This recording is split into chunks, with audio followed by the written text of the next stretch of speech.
Tito, bakit po?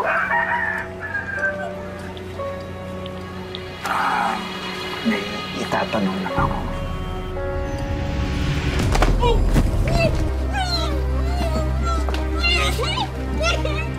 Virgin ka ba?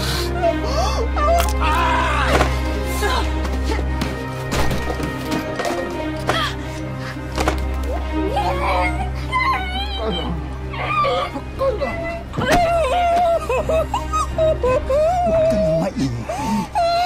Pag mag-iingay ka, mapipilitan akong saktan ka.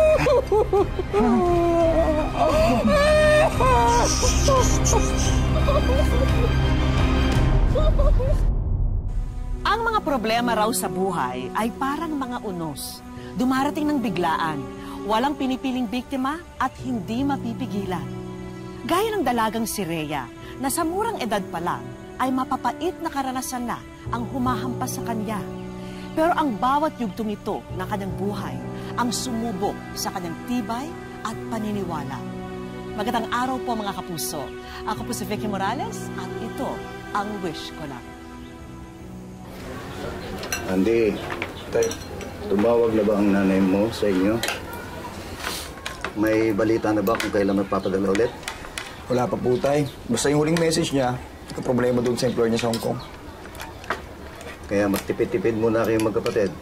Mahina ang pasada ko ngayon.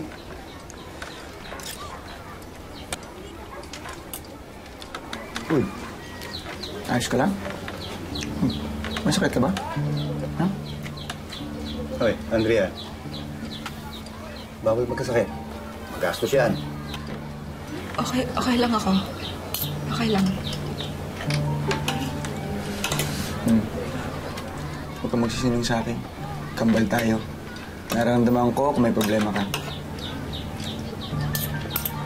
Hindi. Okay lang talaga ako. Baka wala lang akong tulog. O, sige. Kung gano'n magpahinga ka na. Ako na maglilipid dito.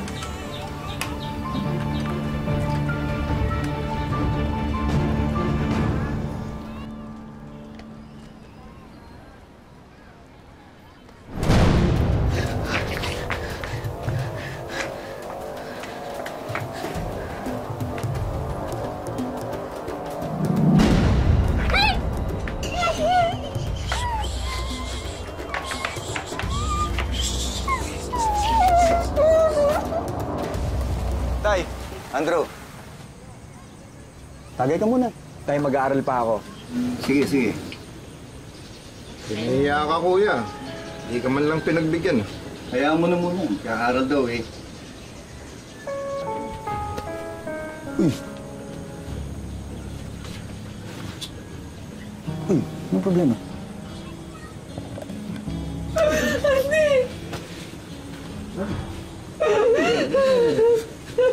Anong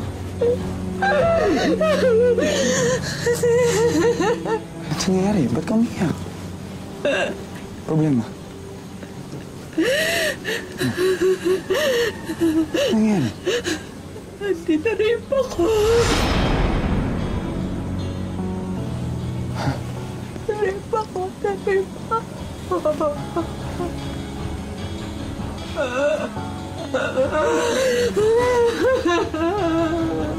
Kailan? Sino? Andy! Andy! Ha? Anong ginawa mo sa kapatid ko? Andy, ano to? Alas ka na! Anong ginawa? Kuya, wala akong ginagawa, ha? Hindi ko alam ang binibintang nito. Tumigil ka, Andy. Tumigil ka. Tumigil kayo magkapatid. Mas nakakahiya yan kapag may nakarinig. Nakakahiya? Ha? Paano yung kapatid ko? Ha? Paano yung kapatid ko? Wala ako alam sa mga pinagsasabi niya, kuya. Napakasimulan niya. Anong gusto mo? Ipakulong ko ang tito mo? Malaking kahihiyan sa pamilya natin yan. Anong klaseng ama ka? Na hinahayaan mo lang mangyari ito sa sarili mong anak. Mag-iingat ka sa pagsasalita mo. Tatay mo pa rin ako. Nakakahiya kayong lahat. Ikinahihiya ko na kamag-anak ko kayong lahat! Rhea, tara na, ayos tayo dito. Kita mo kaya, sabi ko sa'yo, bastos eh. Bado. Anong gagawin natin? Kalayas tayo dito. Pumunta tayo ka na Lola. Kakayanin ba natin yun? Iwala lang sa Diyos. Hindi tayo pababayaan. Tara.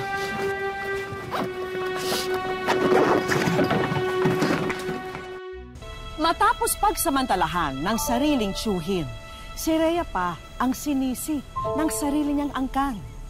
Kasama ang kanyang kakambal na si Andy, lumayas sila upang makitira sa kanilang lola.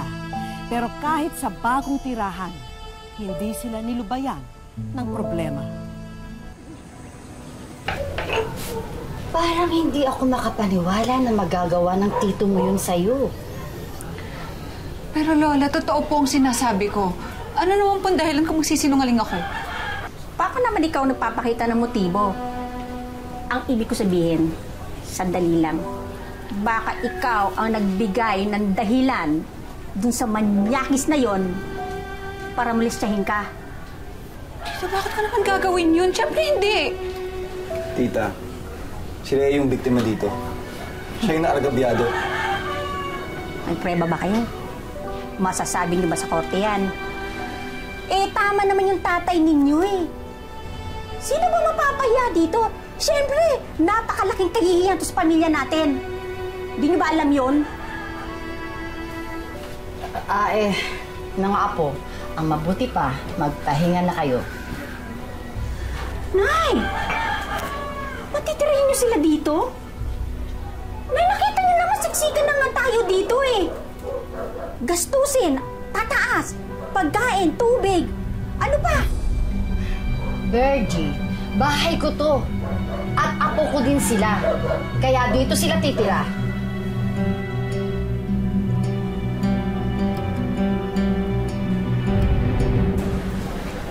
Kawawa ka naman, Bes. Paano na kayo nakambal mo nun? Kinalala kami nakatira. Hindi ko na nga alam kung anong gagawin ko eh. Ako pa yung sinasabi nilang may kasalanan daw sa nangyari. Alam mo, akala ko wala na ikakapangit yung pangit na nasa campus. But, I was wrong. Kasi mas mapangit siyang umiyak. Diba? Grabe. Sandali lang, Bes. Isasampalin lang ako. Nang magising sa ilusyon ng maganda siya. Wag na, Bes. Ayoko na madami ka pa sa gulo ko. Nadamay na dito si Andy at namumroblema siya ngayon. Kasi mahal ka namin, Bes. At hindi kami papayag na may mang-aapi sa'yo. Salamat, Bes. Wow! May super hug pa yung mga losers. Tara na nga, umalis na tayo dito. Umiwas na tayo sa... Ano nga dyan? Aray! Gusto niyo ng gulo? Sige, bibigyan ko kayo ng gulo.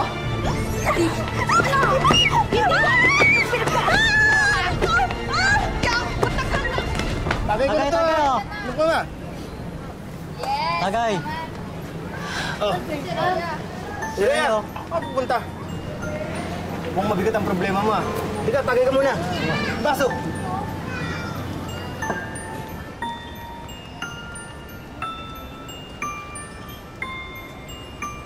Sige, inom pa. Meron pa eh. Sabi niyo sa akin, nakakalimutan ko yung problema ko kapag nalasing ako. Pero hindi naman eh. Lalo ko lang naalala lahat ng problema ko eh. Sige, inom pa. Meron pa eh. Hindi, ayoko. Niloloko niyo na lang ako eh. Sige, inom lang natin yan. Inom lang natin. Meron pa eh. Ayoko. Ano ginagawa mo dito, ha? Tama na to. Aalis na tayo. Tara na. Ano ba kayo? Alam niyo na depressed ang tao, inalasing niyo pa? May problema lang kasi. Binabala kayo masama, ano? Wala kami ginagawa. Niyaya lang namin kasi may problema eh. Ano nangyari sa'yo? Andy, bakit gano'n? Wala naman akong ginagawang kasalanan, di ba? Bakit ako yung pinagtutulungan nila? Uwi na tayo, ha? Andy, wala naman akong ginagawang masama, di ba?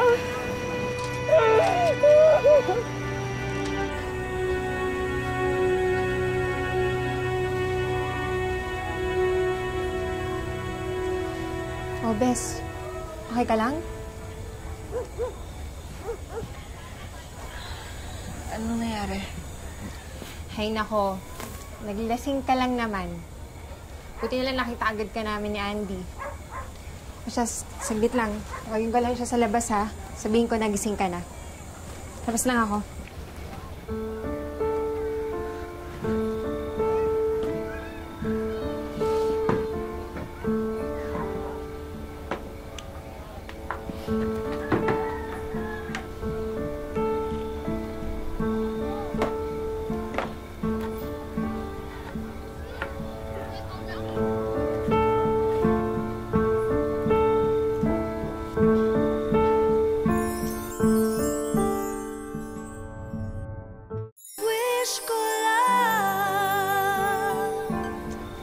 Rhea. Nandito lang siya kanina bago ako lumabas eh. Rhea! Bes! Rhea! Anong ginagawa mo? Anong ginagawa mo? Tagilin mo yung telescope mo! Tagilin mo yung telescope mo! Gusto ko na mamatay! Gusto ko na mamatay!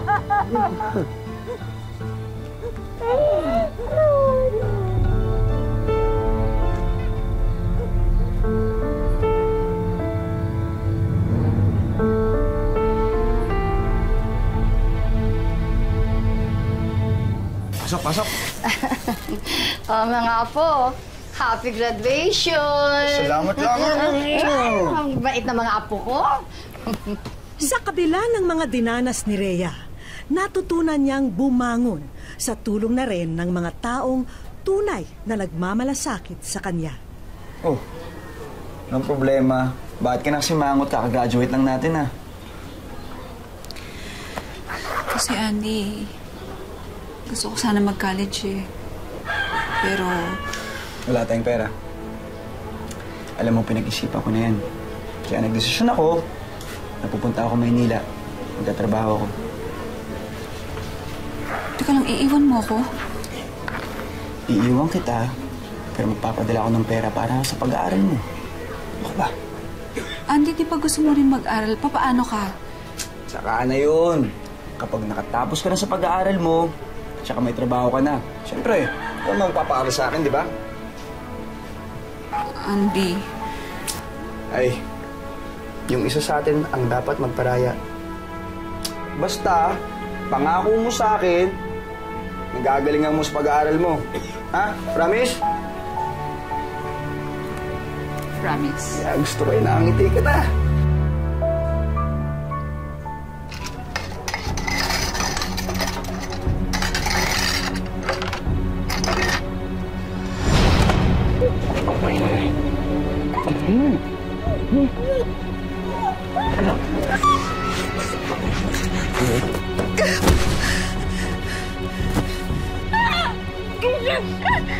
Nay, di ba?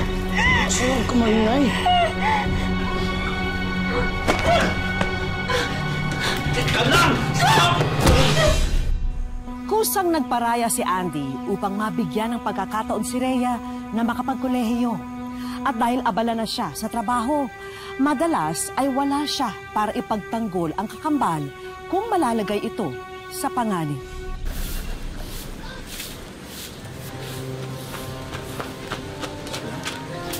Auntie! Shalvin. Ano ito? Ano nangyayari? Nasaan si Alwin? Nasaan siya? Ano nangyayari, ha? Bakit? Nagsumbong sa akin yung kapatid ko na minulesta daw siya ni Alwin. Naniniwala ka dyan sa kapatid mong malandi. Alam mo? Mo kong tututunan. Alam mo, isa pa. Ano? Isa pa pag-iinsulto mo sa kapatid ko. Papatunggot ang matandang pangit ka. Mas nakakatay? Basta! Alwin! Al! Andy! Andy! Andy! Andy! Andy! Tama na! Ano mo? Ha? Wala ka naman sa kapatid mo! Ano ba? Tama na! Ano? Andy na! Yan ang kaya mo! Ano? Mahiya ka!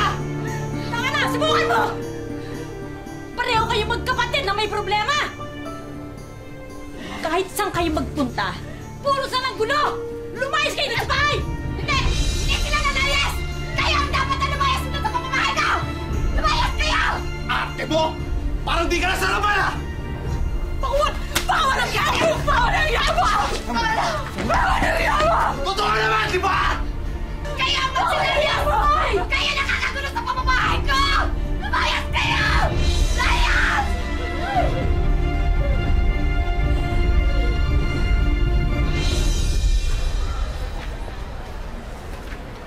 Camille? Yes! I missed you. Kumusta ka na? Eto, nag-aaral na ulit. Nagparaya kasi si Andy para makapasok ako. Siya muna yung nagtatrabaho. Bay talaga ng kambal mo, no? Pero ang tanong ko, kamusta ka na ba? Wala ka na bang problema?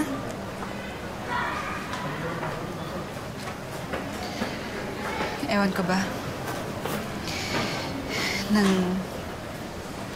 Nangyari na naman kasi sa akin eh. Ha? Yung sa tiyuhin mo? Oo.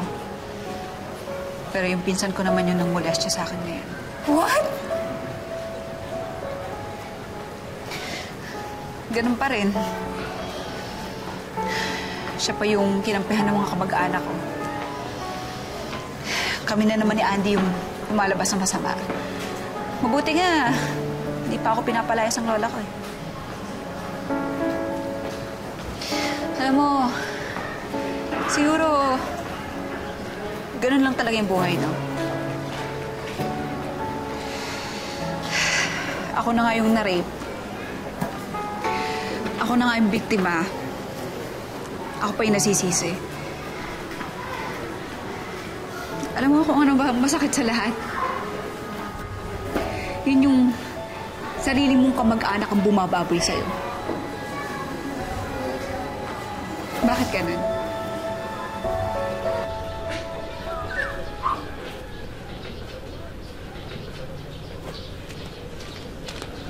Hoy, babae malandi. Ibalik mo sa akin yung ninakaw mong alas at pera. Teka lang, tita. Anong alasan ng pera? Mamang maangan pa. Eh, ikaw lang naman ang pwede pumasok sa kwarto ko eh, di ba? Wala po sa akin. Maniwala kayo sa akin, hindi po ako magnanakaw. Hindi ko magagawa yon. Hindi mo magagawa. Ano pa ba hindi mo kayang gawin? Eh, kung sino-sino nga pinapatulang mong lalaki. Ano ka ba? Ikaw muna sandali. Ilan lalaki ba ang nakagamit sa'yo? Katapak ka na sa koleyo eh. Kala mo galing-galing mo. Malandi ka na. Mayabang ka pa. Ano? Mayabang ka? Ano? Ano?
Rhea, galing kasi ako dun sa tita Cheche mo, dun sa bayan. Yung bang may panindang merienda at meron silang bakery. Eh, nasabi ko kasi sa tita mo na nahihirapan ka na sa pag-aaral mo. Kaya eto, pinadala niya para sa'yo.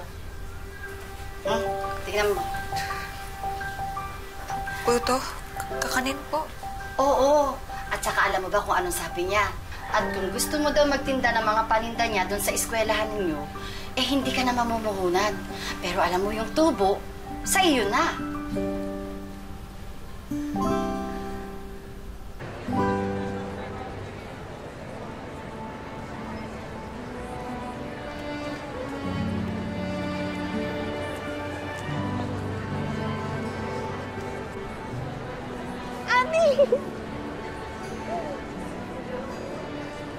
Thank you, Andy, ha. Kung hindi dahil sa'yo, wala akong ngayon dito. Ano ka ba? Dahil sa'yo to. Hindi dahil sa akin. Dahil naging matibay ka, hindi ka sumuko, at niniwala ka sa Diyos. Congrats, Kambal. Love you, Kambal. Love you too! Oh, papicture tayo! Oh, tara, papicture tayo. Ay, Jake! Pwede bang papicture naman kami, oh? Para may isuyo lang, ha? Ipasa mo lang sa akin. Sige, ha? Ayan. Oo. 1, 2, 3. 8 taon na ang nakararaan, pero nananatiling mantsa sa kanyang pagkatao ang dinanas niya sa kamay ng kanyang pinsan at tiyo. 13 po ako nung first year high school. Akala ko po kasi para po siyang impyerno po. Kasi sobrang hirap po eh. Hindi mo po akalain na ganun po yung mangyayari sa akin. Gusto ko na lang po kasi nung mamatay. Press, naghahanap ng atensyon, nare-rebelde, inom. Yossi, tumikim din daw siya ng healing ko po. Ginawa niya yun kasi para makalimot sa mga problema. Sumagi na rin sa isipan ng dalagita na kung nagawa siyang babuyin ng sariling tiyuhin, hindi ba tama lamang na bayaran din ng buhay ang nagawa sa kanya ng salarin? Minsan po naiisip kong patayin yung tipo ko. Kaso naisip ko po baka makulong ako kasi bata pa po ako nun eh. Kaya ano na lang po, sinisekreto ko na lang po.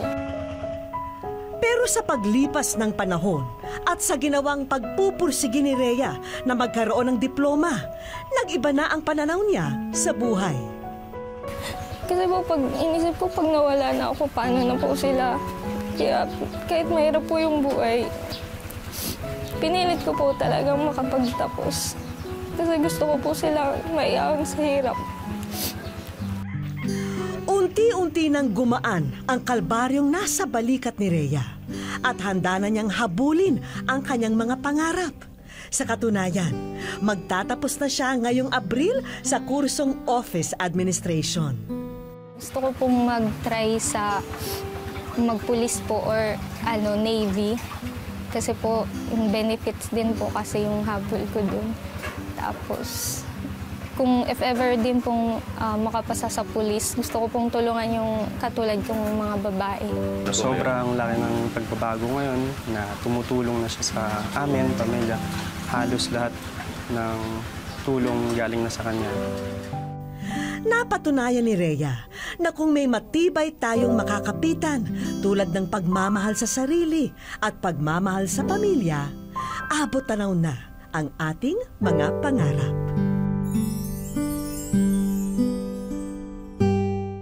Sa aming pagbabalik, Wish ko lang. Wish ko lang.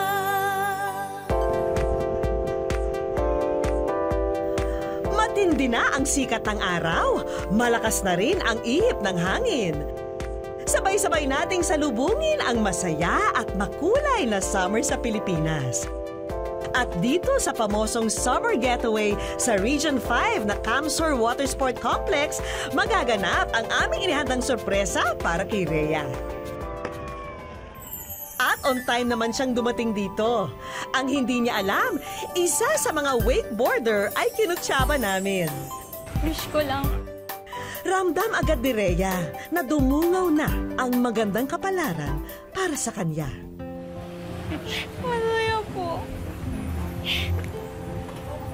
Hindi ka po expect to, sir. Hanga kami sa ipinakita mong katapangan, Rhea. At dahil dyan, isa pang magiging kakampi mo ang ipakikilala namin sa'yo. Dioman Ramos, Christine, pwede mo akong tawagin natin. Tamang-tama ito para sa pinapangarap mo sa buhay. Nandito ako para magbigay ng tulong, mag-abot ng tulong sa'yo kung paano ka makapasa, kung paano ka makapasok sa pulis. Ano po, ito yung reviewer para sa'yo at ito yung mga documentary requirements para kapag ready ka na, anytime pwede kang pumasok ng PNP. Ma'am, thank you po. I promise po na gagalingan ko po para someday maging katulad niyo din po ako. Doon din naunawaan ni Rhea na pasok pa sa prescriptive period para makapag-file siya ng kaso laban sa lumapastangan sa kanya. Kung ano ang magiging susunod nilang hakbang, tanging si Rhea at mga alagad ng batas na lamang ang nakakaalam.